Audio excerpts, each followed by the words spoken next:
Hi, welcome to a 5-minute gear review. Today we're going to be reviewing the Paul Reed Smith CE24, which is a bolt-on neck guitar by Paul Reed Smith. Street price on this is about $2,000. What we're going to do is we're going to go through the physical characteristics of it first, and then we'll give you some sound samples, and then I'll give you 3 ups and 3 downs, and then my overall impression of this particular guitar. So starting on the very front side of the guitar, we have the traditional Paul Reed Smith headstock with 6 locking tuners. These are Korean-made Type 2 locking tuners.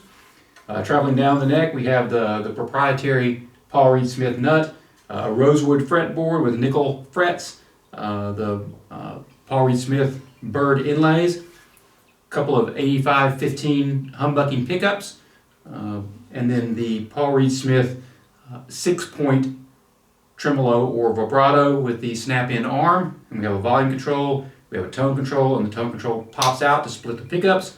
And then we have a 3-way selector switch here. It's all topped off by a highly figured maple cap, which is on a rosewood body. Turning around to the backside, we have a nitro finished satin maple neck. This is a 3-piece neck, joined here and joined here. But the joints are virtually invisible and don't seem to affect the stability of the guitar, and certainly don't affect the playability of the guitar. We have a metal plate here that holds the neck in place, and then here we have non-recessed control or cavity covers.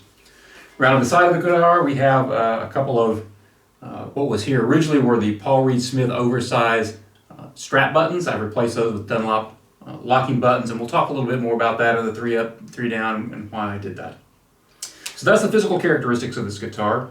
Now let's take a few sound samples and see what you think of the way it sounds. We'll be playing through the Marshall amp behind me. That's a vintage modern amp, which is a single channel amp with KT66 power tubes. And let's see what it sounds like. Okay, just so you'll know, the signal chain that I'm playing through is simply the guitar through a Spectraflex cable and then straight into the amp. Now the amp is not set perfectly clean, but it's set kind of a dirty clean to give you an idea of what it sounds like. Right now we're going to go with the neck pickup, and the humbucker is fully activated. So here's a few open chords.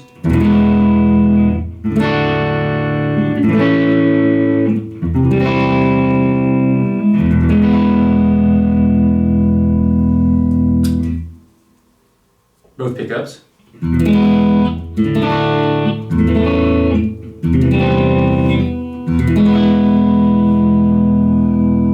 And now the bridge pickup only.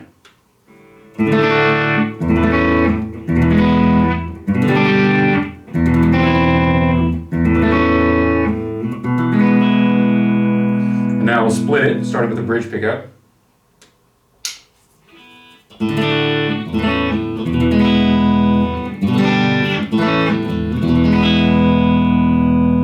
Both pickups.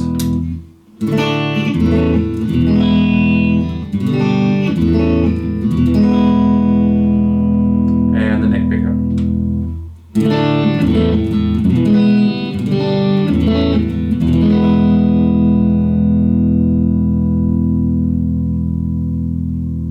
Okay, so now I've turned up the gain on the amp. Like I said, it's a single channel amp, but it has a couple of modes, and so this is increased gain. And I'll play a few chords and then a few pentatonic scales to give you an idea what it sounds like. Once again, both the coils are not split, and it's set right now all the way to the neck.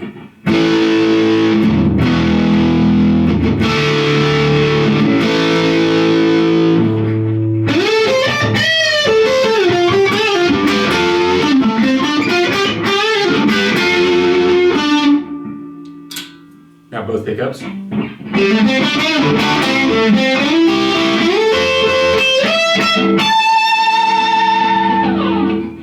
now the bridge pickup.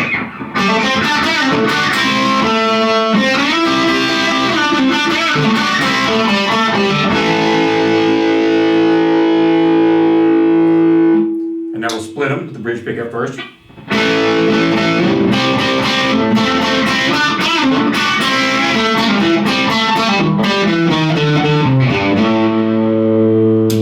Both pickups.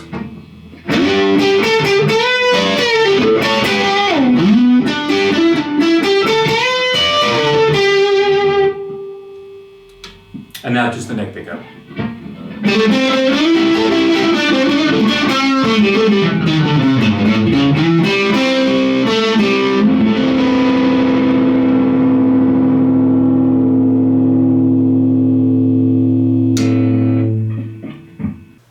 let me give you three things that I really like about this guitar. The first thing I really like about it, you may not be able to appreciate it from this distance, but it definitely has a beautiful, highly figured maple cap on it. This particular color is called whale blue, which certainly looks a lot better in person than it might coming across the video. And it also has a really nice PRS bird inlays. Some people like them, some people don't. I like them. There's a story about how Paul Reed Smith came to use these on his website, which I think you'd find interesting. So that's the first thing, the physical appearance of it. The second thing that I like about this guitar is it's very versatile. So if you had to take one guitar to a gig and you wanted to cover a Les Paul type sound and you wanted to cover a Stratocaster type sound, this guitar would do it. It does pickup splitting better than any guitar that I've ever seen. I mean, it's really a noticeable difference. And then finally, what I like most about this guitar is the neck. It has a patterned thin neck, which is very, very fast, very comfortable to play. The finish on the back is very nice. It probably has the nicest playing, nicest finished neck that I've ever played before. So kudos to PRS on those three items. So now I've given you three up, let's talk about three down. Here are three things that I think could have been improved on this guitar. First off, I'm not fond of these Korean or overseas made Series 2 locking tuners. They don't seem to be as high quality as, say, a Schaller tuner or even the Fender locking tuners. I don't particularly like the screw down on the top where it grabs the string. I've actually over tightened it once and broke a string at that point, so not overly fond of this. The second thing that I didn't like about this guitar, for a $2,000 guitar, you would think that they would take a lot of care and attention to the detail with which it's made. The original strap locks on here did not come with a 1 cent piece of felt between the strap lock and the body of the guitar, and that resulted in a gap.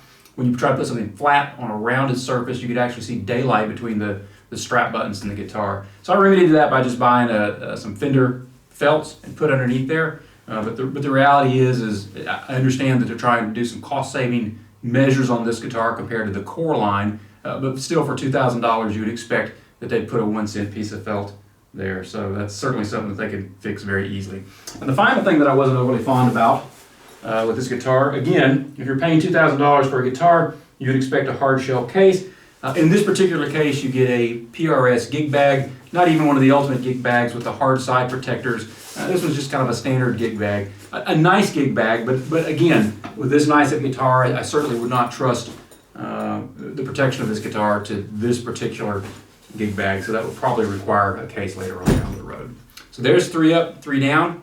And now to give you my overall impression for the guitar, I think if you're going to get a Paul Reed Smith guitar and you're going to use it as a gigging guitar as opposed to a wall hanger or a decoration, because some of these guitars cost $5,000 and $6,000 and you'd be hard pressed to take those to a bar and play somewhere, then this is the one for you. It's very versatile. You can play heavy metal with it. You could probably play country with it. You can certainly play classic rock with it. You can get the Stratocaster tones. You can get the Les Paul tones.